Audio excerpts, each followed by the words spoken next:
বাঁধাকপি তো অনেক রকমভাবে রান্না করে খেয়েছেন। একবার এইভাবে বানিয়ে দেখুন, ভীষণই খেতে মজাদার হয়। নমস্কার বন্ধুরা, প্রিয়াস কুকিং ব্লগে আপনাদের সবাইকে স্বাগত জানাই। আজকে আমি বাঁধাকপি ও ডিম দিয়ে একটি অভিনব রেসিপি শেয়ার করব, যেটা খেতে ভীষণই সুস্বাদু আর দেখতে ভীষণই সুন্দর।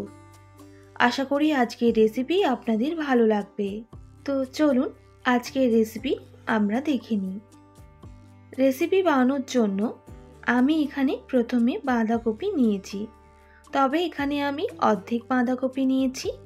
আপনারা চাইলে গোটা বাঁধাকপি দিয়েও করে নিতে পারেন। এরপর বাঁধাকপির পাতাগুলো এইভাবে ছাড়িয়ে নিতে হবে।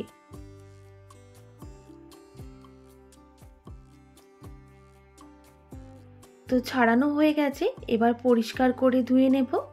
আর মোটা অংশটা আমি কিন্তু ছুরি দিয়ে একটু কেটে নেব। এরপর আমি জল দিয়ে দেব কড়াইয়ের মধ্যে।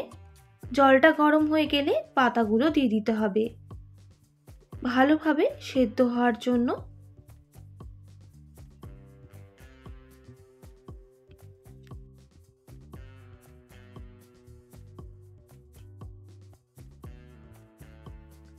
এর মধ্যে দিয়ে দেব স্বাদ মতো লবণ। এবার একটা ঢাকনা দিয়ে ঢেকে দিতে হবে প্রায় 1 মিনিটের জন্য।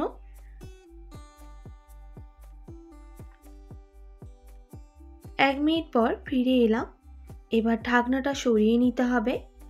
তো দেখুন বন্ধুরা, বাঁধাকপির পাতাগুলো কিন্তু সেদ্ধ হয়ে গেছে। আমি এবার এক এক করে তুলে নেব আর ঠান্ডা করে নেব। এরপর আমি এখানে সেদ্ধ করা আলু নিয়েছি, মিডিয়াম সাইজে প্রায় 5 থেকে 6টা। এইভাবে গ্রেট করে নিতে হবে। আপনারা চাইলে ম্যাশার দিয়েও ম্যাশ করে নিতে পারেন, তবে গ্রেট করলে একটাও আলু কিন্তু গোটা থেকে যায় না। এইভাবেই কিন্তু আমি আলুগুলোকে গ্রেট করে নিয়েছি। এরপর আমি নিয়ে নেব 2টো সিদ্ধ ডিম। তবে আমি এখানে 2টো ডিমের ব্যবহার করছি, আপনারা চাইলে বাড়িয়ে বা কমিয়ে করে নিতে পারেন। একইভাবে ডিমগুলো গ্রেট করে নিতে হবে।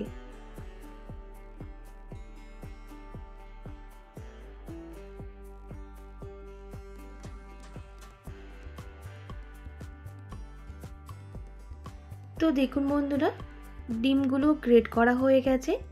এবার দিয়ে দেব 3 থেকে 4টা মিডিয়াম সাইজের পেঁয়াজ কুচি, আর দিয়ে দেব ধনেপাতা কুচি।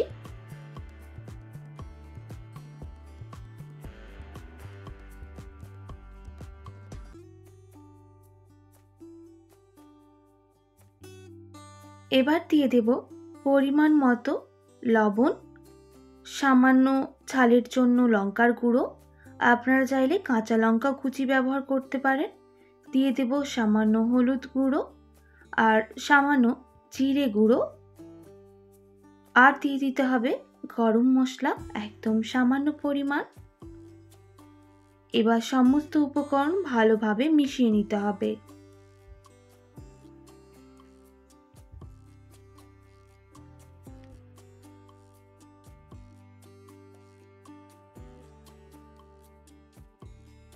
তো দেখুন বন্ধুরা, আমি কিন্তু ভালোভাবে মাখিয়ে নিয়েছি। এরপর যেই পাতাগুলো আমি ঠান্ডা করতে দিয়েছিলাম সেগুলো আমি রেডি করে নেব। তো দেখুন বন্ধুরা, একটা পাতা নিয়ে নিলাম।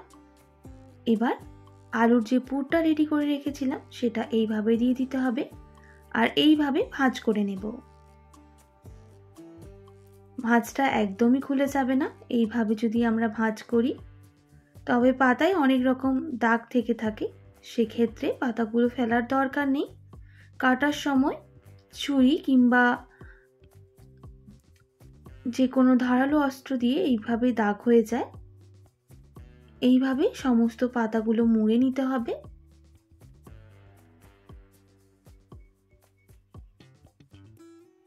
একইভাবে আমি সবগুলো রেডি করে নেব।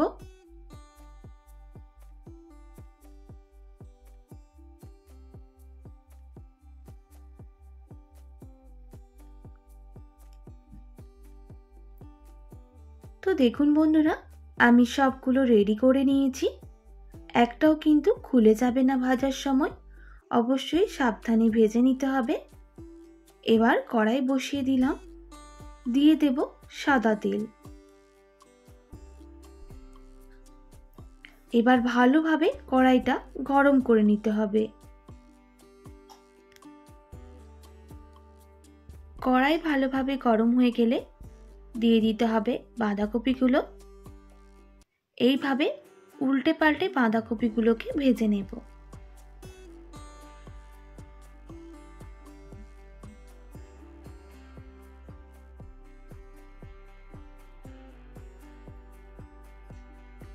এইভাবে উল্টে পাল্টে বাঁধাকপির পাতাগুলো লাল করে ভেজে নিতে হবে।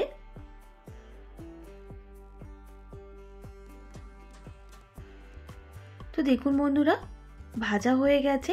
এবার আমি একে একে সবগুলো নামিয়ে নেব। এর জন্য একটা গ্রেভি রেডি করে নেব। তার জন্য দিয়ে দিচ্ছি সর্ষের তেল। তেলটা ভালোভাবে গরম করে নিতে হবে। আর এদিকে সমস্ত পাতাগুলো কিন্তু ভাজা হয়ে গেছে। এবার দিয়ে দেব গরম মশলা, 2টো এলাচ, 2টো লবঙ্গ আর সামান্য দারুচিনি। গরম মশলাগুলো ভাজা হয়ে গেলে দিয়ে দিতে হবে সামান্য পরিমাণ গোটা জিরা। গরম মশলা আর জিরা ভাজা হয়ে গেলে দিয়ে দেব টমেটো কুচি।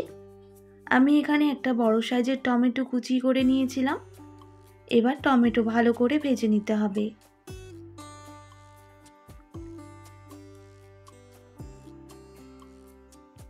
টমেটোটা ভালোভাবে ভাজা হয়ে গেলে দিয়ে দিতে হবে রসুন আর পেঁয়াজ বাটা।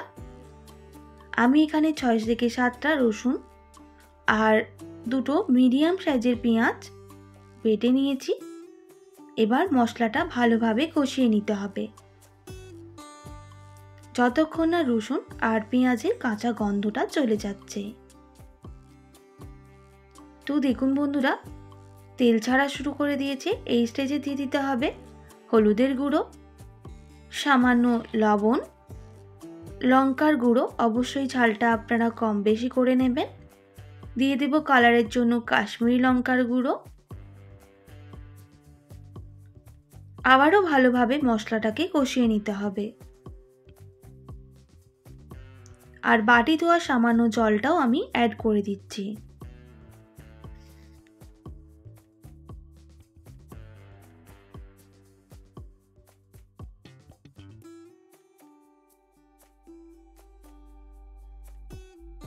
এইভাবেই বেশ কিছুক্ষণ মশলাটাকে আমি কষিয়ে নেব।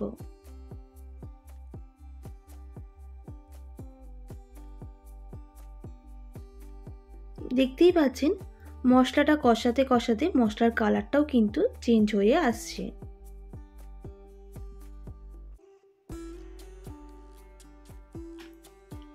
বেশ কিছুক্ষণ কষিয়ে নেওয়ার পর মশলাটা আমাদের একদম রেডি। এবার এখানে জল অ্যাড করে দিতে হবে। আমি আমার পর্যাপ্ত পরিমাপ জল দিয়েছি, আপনারা আপনাদের পরিমাপ করে জলটা অবশ্যই দিয়ে দেবেন। এবার মশলার সাথে জলটা ভালোভাবে মিক্স করে নিয়ে আমি ফুটতে দেব প্রায় 1 মিনিট মতো।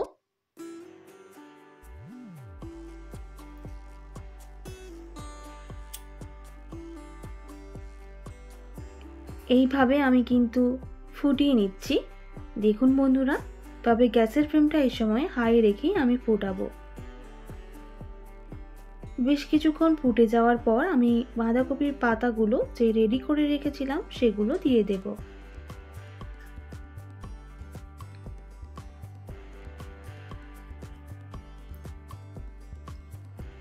দেওয়ার পর হালকা হাতে নাড়াচাড়া করে নেব।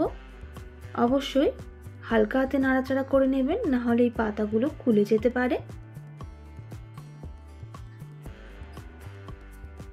এবার দিয়ে দিচ্ছি স্বাদের জন্য সামান্য চিনি আর দিয়ে দেব সামান্য গরম মশলা।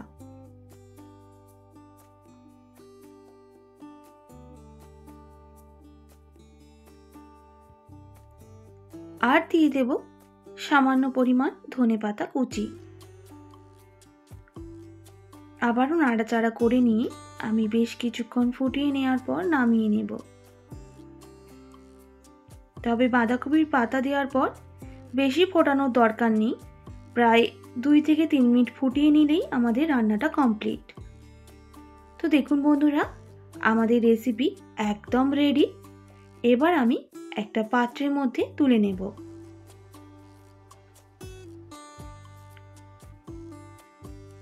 তো দেখুন, দেখতে কতটা লোভনীয় হয়েছে আর খেতে ভীষণই মজাদার হয়েছিল। এই রেসিপি থাকলে কিন্তু গরম গরম ভাতের সঙ্গে এক থালা ভাত নিমেষেই শেষ হয়ে যাবে, এতটা খেতে সুস্বাদু হয়। আশা করি আজকের রেসিপি আপনাদের ভালো লেগেছে। ভালো লেগে থাকলে অবশ্যই একটি like, comment, share and subscribe করে আমার পাশে থাকার অনুরোধ রইল। পাশে থাকা বেল আইকনটিও প্রেস করে দেবেন, তাহলে নিত্য নতুন রান্নার ভিডিওগুলি আপনাদের কাছে পৌঁছে যাবে। আজকের মতো এতটাই। আবার নতুন কোনো রেসিপি নিয়ে দেখা হবে। আপনারা ভালো থাকবেন, সুস্থ থাকবেন, আর এতক্ষণ আমার সঙ্গে থাকার জন্য অনেক অনেক ধন্যবাদ আপনাদের সবাইকে।